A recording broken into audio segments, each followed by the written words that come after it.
Hey everyone, welcome to Be the Change. My name is Lily Maud, and this is a very special episode of Be the Change podcast today. We've got a bunch of moving parts, so please stick with me for the whole thing. On Thursday, May 14th, I attended and recorded interviews at a debate at the Oxford Union, which was sponsored by VoxPop, which you will hear more about very shortly.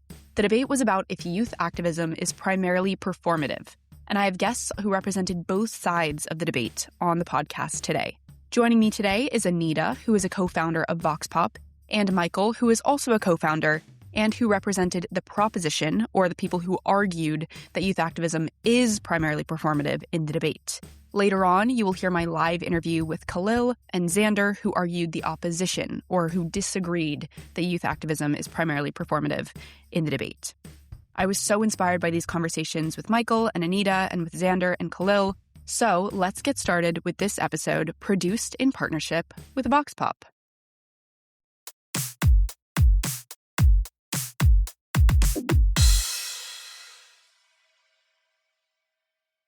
Hi, I'm Anita. I'm currently a final year student. I'm studying politics, philosophy, and economics here at Oxford. But when I'm not doing that, I am co-founder of VoxPop. VoxPop is an app that teaches young people about politics, but also encourages young people to participate in politics. I guess my kind of mini tagline is pioneering the future of youth politics and looking at how we can bring in tech to kind of like revolutionize how we look at democracy and how we participate in politics. So that's a lot of stuff to be doing, but it started a lot smaller when I was younger. I was about 14, 15 when I was deputy member of youth parliament, and I did a lot of work in Rochdale, which is where I'm from, to kind of like encourage young people's voices to be heard and looking at how different young people who live in different places look at policy issues. And a lot of that has kind of traveled with me since, in terms of looking at how young people interact with politics, helping convey young people's thoughts and actually asking them the questions instead of being a spokesperson. And kind of like looking at the work I've kind of done over the last 9 years, I kind of thought, what is a good way to kind of encapsulate this and like kind of show and prove the thesis I've been trying to work on, which is if you kind of like lower the boundaries to access politics, people will participate. And that's what VoxPop is trying to prove, basically. But yeah, that's it, what it means to me. I love that. Thank you. And Michael, over to you. How did you get involved in all this? Right. So my name is Michael-Akolade Ayodeji. I'm a PPE graduate at the same university as Anita. I think my background is probably my motivation. I have a background in being someone who cared a lot about, activism, a lot about music, a lot about getting involved in my community. And that's because I grew up in care and I felt a lot of anger and resentment to the system. I felt that there was injustice in the world, and I felt like a lot of young people who, like myself, did not have maybe the right, familial structures or support, had structural disadvantages. And when I look at what the reasons were, I recognize the local government to be responsible for the lack of funding and the fact that social services were strained.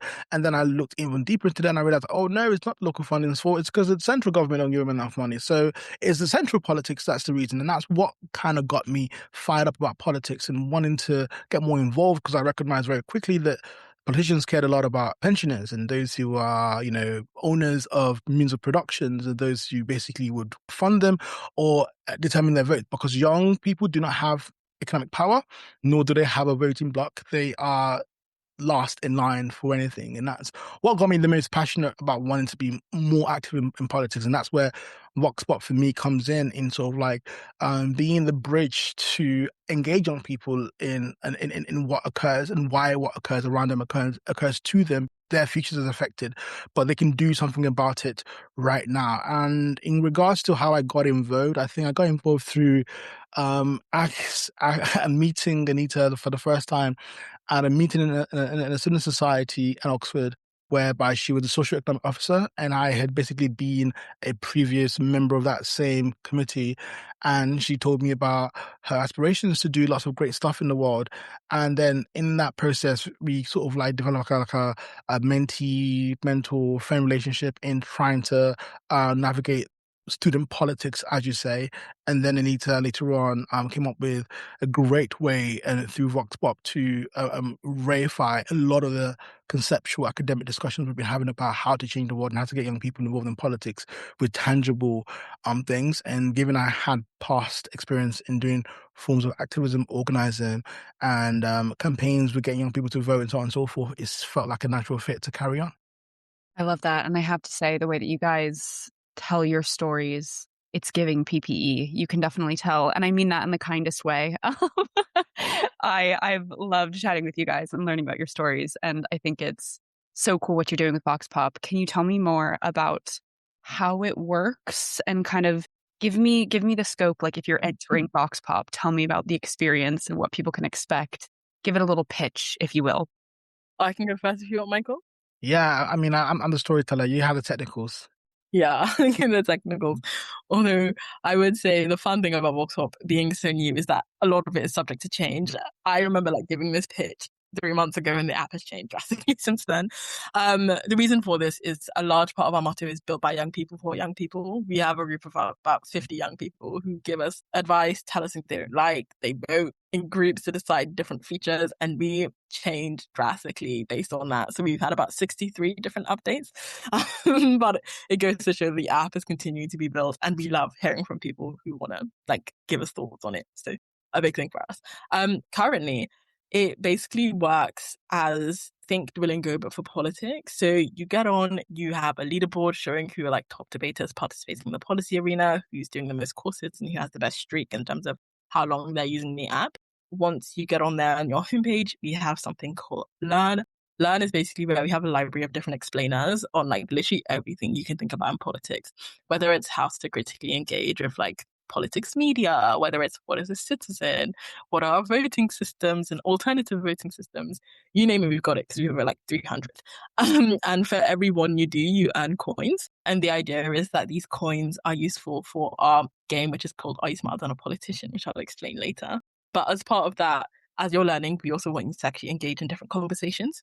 This is where our policy arena happens. And I guess does what it says on the till. It's an arena where you're kind of battling out ideas and having discussions literally on anything and everything, because young people can suggest discussions as well as us as the VoxPop team suggesting discussions. People vote on them and kind of leave comments and talk to each other. And it's really interesting to kind of see the results we get out of them and kind of the stats, depending on breakdown on gender and age and where they're from in the country. And it's always nice to kind of look at and see what are the patterns showing up on different discourse on the back end side. And I guess that kind of all feeds into the points you gain to play the game. So the game is called Are You Smarter Than a Politician? And the idea is that you get to cosplay a politician. The logic of the game right now is as follows. You kind of start as an MP, and basically you have different scenarios that are kind of thrown at you, and you have to basically pick which one you think is the right scenario based on your thoughts on politics. To be able to pick the best scenario, though, you need to gain coins from learning. So the idea is our big thing is about gamifying politics. This kind of game is how we gamify a lot of our kind of education bit of it. But you kind of get to continue to do different casework or kind of scenarios, as we call them. And once you get to a certain level, you can create your own government, be a prime minister, create a government with friends, which is where you build your own different worlds. You can kick out your friend as prime minister if they're not doing a good job. Loads of fun little interactive things you could do in the game. But I think it's probably one of the more fun features of the app, but powered by actually doing the learning and the participating. So yeah, that's kind of the big thing in terms of walking through. We're doing some big updates in terms of the graphics and what it looks like, which would be quite fun in terms of what it looks like to be an MP and who you look like as an avatar. And also kind of the logic in terms of how the courses work based on some feedback we've gotten. But yeah, that's kind of what it looks like. Yeah, thanks. I mean, I knew Anita would be the one to give you the technicals. I'm naturally a poet, and one of the most inspiring poets I know is Andre Lorde. And one thing that she said that kind of stuck with me is the phrase that we always hear about how the master's tools will never break down the master's house. In the 1970s, when she said this in the context of discrimination against women in the society in a structural level, but also the intersectionality that occurs with those who are from the LGBTQ community and those who are Black, brown bodies. But in the world we live in today, we can see so many changes from, gay rights to many sort of like, structural and in practice rights for women, like, mental paternity leave and all forms of things that have shown that, some tools are able to dismantle the master's house. It's just not the master's tools. So what VoxPop is doing, in our view, is providing people the people's tools, the young people's tools to dismantle the quote-unquote master's house. Because the education system doesn't really tell you a lot about what you need to really learn to do well in society and to flourish in society. Teaches you really practical things to be a good employee and be useful for their productive aims. But politics doesn't tell you really how to engage and what the levers are and what the drivers are in society for you to engage. What we're doing through VoxPop is providing you with the tools to understand the why and the incentives to sort of like want to understand the why as well. We're providing you with policy labs that gives you training on how to develop your thinking, how to communicate that thinking to policymakers and to the public. So that's two different communities. One that needs to be, highly technical, specific and backed with data. That's, policy to the governments and businesses. But one, communicating that policy to people, it's got to be a lot more snappy, a lot more relatable, a lot more hip, as you'd say. And bringing that gap is really important to us. And the A-STAP game, I need to just sort of like explain to you there, is the gamifying of what occurs in politics, right? Many young people, perhaps, for example, might care a lot about climate change and want climate change to be number one agenda. And they might be incredibly concerned and confused as to why it is the case that their MP has not voted for, carbon tax and all these important things. But when they play the game, they recognize the kind of realities that politicians are faced with and the kind of dimensions they have to consider and the impact with their own MPs' immediate incentive. What am I talking about? In the game, you might have a scenario come up whereby you want to put in some money into maybe 100 million, maybe £1 million into fighting climate change, but the cost of it might be taking money away from pensions, which basically means that it might affect your popularity, which means that it might therefore mean you're not going to get re-elected. Young people are then therefore kind of like, thrust into recognizing the reality for politicians because they can then start to think creatively around the solutions regarding this. They can start to think that actually maybe the solution here is not just campaigning on the substances of the policies alone, but also the mindset of the people and winning the hearts of, those who move mountains, the pensioners or different voting blocs that, might naturally disagree with you because they don't understand your perspective. So that's what we're trying to do in VoxPop. In one sentence, trying to dismantle the masses' house by providing young people the tools to do so. I love that. That was a wonderful tag team. And I will definitely link everything about VoxPop in the description so everyone can check this out. So on Thursday last week, when we're recording this, we met up and I got to watch you debate Michael, and we went to the Oxford Union, and the theme around this debate was this House believes that youth activism is primarily performative. I asked the people who were on the opposition about their thoughts about the debate. So now it's only fair, Michael, if you share some of your thoughts on how it went and your experience. How was it for you? Tell me about that. It was so rigged that the audience were planted. They voted against my side because they were paid to do so. No, seriously, it was an incredible debate. I have to say thanks to the Oxford Union for hosting it and for having us as sponsors to it. Thank you to all the speakers that spoke on opposition, from Fiona Lally to Zander to Kahlil, to Shaswas, and of course, Joylin Mom, who was concluding the case for the opposition. It was really compelling because naturally I would have been on the other side of the motion. In fact, I wanted to be on the other side of the motion, which is a confession. But I guess exclusive here on BTC Media, it's the case that there wasn't enough opposition speakers, so it kind of just felt like, cool, I'll take it on as a competitive debate challenge. But even though it was initially a challenge, as I thought more and more about the motion, granted it took me about 3 weeks to think of points, 24 hours to the debate, it kind of hit me, and I agreed with the position I was on, which is that actually youth activism is primarily performative to some degree, insofar as A, it's seen that way, and how people see things is true.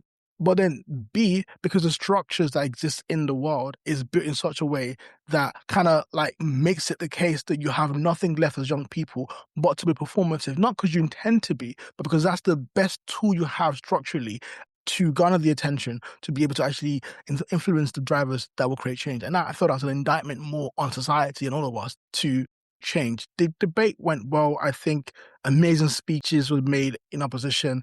Zander refused to take my POIs because he knew I had some slam dunk stuff I see.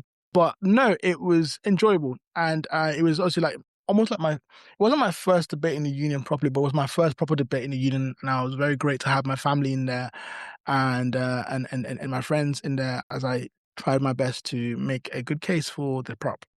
I loved it. I thought it was so interesting. You could tell the passion was there. That was the biggest thing. People were passionate. And I love seeing that, especially when it comes to, I think there's this really unfortunate trend when people say youth anything, the room empties out. And that was not the case in that room. I think that people were incredibly passionate about what they were talking about. And that was case in point that people do care about these things. And there's a huge debate to be had there. And there's lots of discussions that can be had. So we need to have them. But I loved it. I'm going to ask both of you, because I asked our other guests who will be on this episode, what is your political hot take? We'll just leave it at that. No comment. I feel like I should answer because this is the question I ask everyone. I'm like, guys, what is your political hot take? And it's kind of a series mini that we started on the VoxPop account. I don't think I've got any takes that are hot. I feel like all my takes are quite lukewarm. I'm quite a basic person when it comes to like my political lukewarm takes. Okay. The one I've been discussing a lot is the idea like being politically homeless is like completely okay and should probably be the norm in the current political society. I think there's been a lot of conversation in terms of like really highly partisan politics, which is kind of where we found ourselves currently, not just in the UK, but globally actually. Whether it's extreme left, extreme right, or like just being really passionate about a party and looking at it from a very party political lens. And I think actually we're at a point in current political discourse where it should be more accepted and seen as understanding when people say they're politically homeless, quote unquote, in which they don't really support a specific party or like our members or like, you know, whatever. They vote tactically in their constituency and that's about it. And I think that is admirable stance on politics right now, considering the kind of like super polarized politics that we see ourselves in. And I think because of how polarized it's becoming very hard to find nuance in politics. And I think that is so key to actually having discussions, honest discussions about politics in which we're actually going to make any headway in. So I very much welcome the rise of the political homeless and welcome them with really open arms to have discussions about politics and continue to have discussions without feeling like they should be keeping quiet because they're not taking a side. I love that. Michael, you want to follow that? I'm trying to think of different things, and I don't think there's anything I'd want to say on camera. Fair enough. But I guess there are two things that come to mind. I would say one of them is that, you know, my political hot take is that if you can't list more than 3 or 5 real policies of 2 political leaders, you should not be allowed to vote. People at the moment get a lot of their information or misinformation from online sources that are skewed both in the left and also in the right, in whatever dimension that there is. And we're living in a world where people are voting for, I would say, like facades or not really voting on the lines of what they should be voting on. And that has great consequence. And flowing from that, the second thing I was going to say is that, you know, maybe low-key democracy is overhyped. I mean, democracy is the least worst form of government. But one thing that caveat we lost is that, you know, democracy works in a world where institutions are strong, where the populace is informed, and where there aren't incentives or, you know, not incentives, where there aren't power imbalances between how information flows to the people who then make decisions, right? So when you live in a world whereby your information source, aka social media, is owned by techno giants who have financial incentives to allow for certain things to be promoted on social media, when you live in a world whereby majority of the media is owned by billionaires who have their own incentives left, right, and center, when you live in a world whereby institutions are becoming much more weakened, education in America, like they're trying to destroy your Department of Education, and all forms of things, then what you have is a population which is completely weakened in its ability to properly understand what's going on around it, scrutinize and vote adequately. So yeah, that's my hot take. Not sure if that's hot. Sounds a bit dark, but yeah. Those were good. Those were really, really good. I have one more question for both of you. Lots of young people might want to make change, make a difference in the world, but they might not know how to get started with that work. What advice would you both want to share as people who are actively doing that? Just start. Just start. Like, it doesn't really matter whether or not you're right. It matters that you care and you're engaging and you're open enough to be wrong and take it on your chest. But just start. Engage. Because politics is not about being right. Politics is about connecting with people and understanding the human condition and finding solutions for it. And you cannot go into finding solutions sitting in an armchair or reading books forever. You're going to find a solution applying stuff that you've learned from people and going out to reach out to people. So just start. Yeah, I think that's obviously really important. I think the one I always tell people is community is really key. I think some of the kind of like big start moments or being able to actually engage in politics for me was actually leaning on friends and people from school, etc., who were already interested and kind of like knew how to point me in the right direction to get started. I think sometimes the idea of just start feels really daunting because you don't know where to start. And I think community is so key for that in terms of like just finding your people and talking to your people, whether they agree with you or disagree with you, are able to point you in the right direction. And I think on that line is always like, be bold, stay bold. Like, it's going to feel really nerve-wracking the first couple of times, whether it's just like reaching out to someone who you admire and you think would be really helpful on your journey, or whether it's posting a video about something you find interesting in politics, or whether it's like, responding to a comment on someone talking about something. I think it's really important, it's kind of like little acts of bravery. I championed a bit more and kind of like becoming the norm, because I think until you kind of start with these little acts, you'll never really get, I guess, what looks like the bigger, grander side of politics.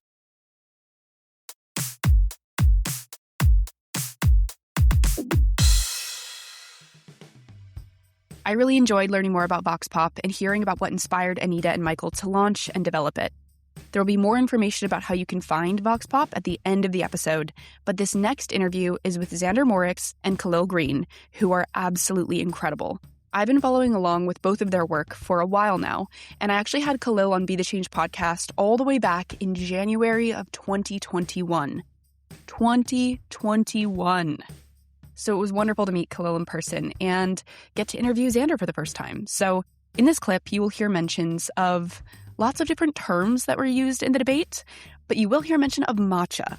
We do make a joke about matcha, which was actually brought to the debate by Ollie, who was on the proposition side, as a metaphor for performative masculinity. So I'm not going to go too far into the metaphor or some of the other words that Zander mentions that were included in the debate, because otherwise this episode would be at least an hour long, and it's already a little bit longer than our normal Be the Change podcast episodes. However, I did want to give you some context about the matcha, so there is a little bit of context. But let's dive into my interview with Zander and Kahlil at the Oxford Union. My name is Zander Moricz. I'm the founding executive director at Sea Alliance, and I am a political organizer in the United States. Hi, my name is Kahlil Greene. I also go by the Gen Z historian, and I make videos mainly on social media to teach young people about the history of colonization, conflict, and conquest, and how that relates to the world today. Awesome. What brought you to Oxford today? I was invited to debate. Okay. Yes. Okay. Seemed like a good time. Awesome. Tell me more about that. What was the experience like? I would say it was a really fun experience. I was expecting to be a lot more nervous than I was. The motion of our debate was this House believes that youth activism, modern youth activism, is primarily performative. We're obviously both in that world. Zander definitely more in the organizing and on the ground and getting people to vote, show up and create change. And me on the educational side, the informational side. So I'm very glad that we were on the same team, and I think we won. We're going to find out, but I feel good about it. Okay. Did anything change your mind throughout the debate? I think that the proposition did a good job of trying to redefine performativity not as negative, but as a necessary element of activism. But I think that the differentiation they needed to make was performativity as an intention versus performance as a verb. And I think that's where they kind of fell apart. And besides, the matcha didn't really help too much.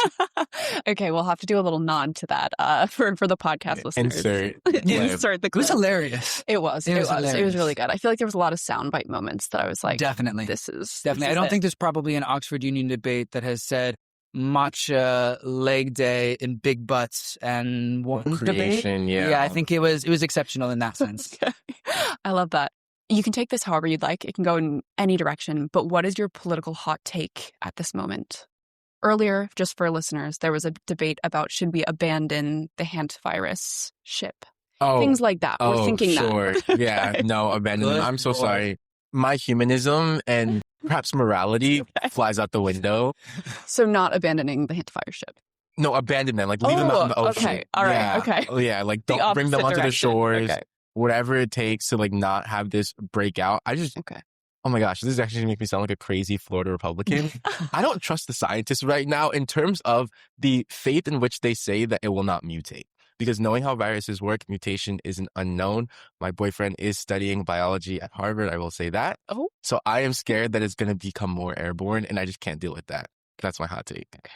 I don't mess with cruises, period. Okay. I think just the brunch bar alone is dangerous. So I have no take on that. I would say that my hot take is probably defined by the fact that the majority of the work that I do on the ground is in Florida, where the politics is deeply contentious, deeply conservative, and deeply polarizing. And what I've found is that when I engage with the opposition, it's often treated like capitulation, or it's often treated as we are giving a platform or giving leverage to people who are doing the wrong things. And it's never felt that way to me because it's been necessary to engage with people who disagree, even if they disagree violently or ridiculously or rhetorically. I think for me, living in Florida, there has never been an option. If I want to move along places of power, if I want to build community with those around me, I have to find a way to bridge disagreements. And so a hot take that I don't think should be is that we need to have conversations with deeply ignorant, deeply uneducated, and deeply hateful people. Because if we don't, that continues to grow and evolve. I think when you have 50 million people vote for Donald Trump, the question stops being, is this niche? Is this radical? And it starts becoming, okay, how is this such a popular form of thought? And why is it so starkly contrasted to how we feel? Because we're living a similar experience. No one wants to starve to death. No one wants to get sick from what is the virus called? Hantavirus? Good Jesus. No one wants that for themselves. So why are so many people voting like it? Why are so many people speaking like it? Why are so many people treating other people like that? And I think that that's a question that can be answered through conversations. All right. Okay. Much better than leaving the Hantavirus room. Yeah. Do you want to do another one? No, I'm good. I'm letting you shine. That boat should sink. Sorry. Yeah. Oh, okay. Sorry. Anyway. What do you think are the biggest barriers to young people getting involved in politics? This kind of goes along with our VoxPop theme for this evening. I can start on this one. I think the misdirection of where their anger and where their emotions should lie is a really big thing. Right now, you have a lot of people who are angry about the way that our world works, but instead of being informed enough or like directed towards taking change that actually can affect the system overall, a lot of times their anger is misplaced onto social media, onto each other, onto minorities, like scapegoats. And I think there's a whole media ecosystem, specifically on social media, where I'm all the time just working, that channels anger and frustration into things that are actually not substantial, whether it's clicks or likes or follows. And I study this. Like, I wrote an article about the manosphere not too long ago and clavicular, and like, I have my feed and people like message me all the time saying, why are you following this person? Why are you following that person? I follow these horrible people to try to understand them. And they are so engaging and they are so captivating. And so many young people have fallen trapped to using their energy to become followers of those people instead of followers of like Zander or other movement leaders in order to actually create change. I think for me, it's the fact that even if we just look at the UK, for example, from 2011 to 2022, 72% of youth spaces have been divested from. So YMCAs, clubhouses, shared space is gone. And then in addition to that, urban development is about cars, right? So pedestrians are left behind. And what does that mean? Our young people can't get to places. They can't build community. There's not shared space. The way there once was a generation ago. And I think we underestimate the impact of that because young people are now finding community online. And like Kahlil said, a lot of times that is really dangerous when you're following people like Clavicular. Hopefully you choose to follow people like Kahlil instead, because then that can become a really rewarding, educational, and beautiful experience, but it's not always. And so I think the greater challenge is how do we navigate so many people's political socialization when it's happening individually in their homes, without supervision, without conversation, and most importantly, without multi-generational mentorship. When we think about community organizing a decade ago, people were being taught what to do. To be honest, the first 3 years that I was an organizer, I can't believe people let me do the things that I was doing. I was doing them wrong. I was doing them poorly. I was just loud and confident. And so people were like, sure. And looking back on it, I'm like, oh my gosh, I was 17 and we leased a building and we leased it wrong. You know what I mean? So I think mentorship is missing and space is missing. And I think the internet is the cause of that, but it's also, if you work like Kahlil, the solution. I was going to say, that's actually my final question for you, is lots of young people might want to get involved in making change, organizing or activism, depending on what they choose to do. What advice would you have for those people who might be listening? I would say tap into local community first and build from there. I think people, when they see horrible figures like Donald Trump, the problem seems so big that you want to go to the biggest part of the problem. And that makes sense. But change doesn't happen when everyone gets in a plane and flies to Washington, D.C. and yells at Donald Trump. He does not care, I promise. What actually makes the difference is going to your county commission meeting that's 12 minutes away, because that commissioner is only 200 votes away from being taken from office. And day by day, as we build that power, if we're all doing it respectively in our communities, people like Donald Trump will be gone. Skills are transferable, and that's what I want to say. So you don't have to jump into solving a political problem to be able to, in the future, solve political problems. So right now, as long as you drill yourself down and pour yourself into whatever your passion is. For example, for me, like I used to really like battle rap when I was in high school and middle school. I used to just watch the videos and like understand the metaphors and how they constructed their arguments and how they took down other people. And I just really was passionate about it. So I like followed that passion. I wasn't lazy about it. And then now when I'm writing a debate for Oxford at Oxford Union about student activism, whether or not it's performative, I'm drawing on those skills from back when I was in high school. So you don't have to put the pressure on yourself to change the world at a young age, though of course you can. I would just say really find what you're passionate about, pour yourself into it, and allow time to give you the opportunity to make the change that you want to see.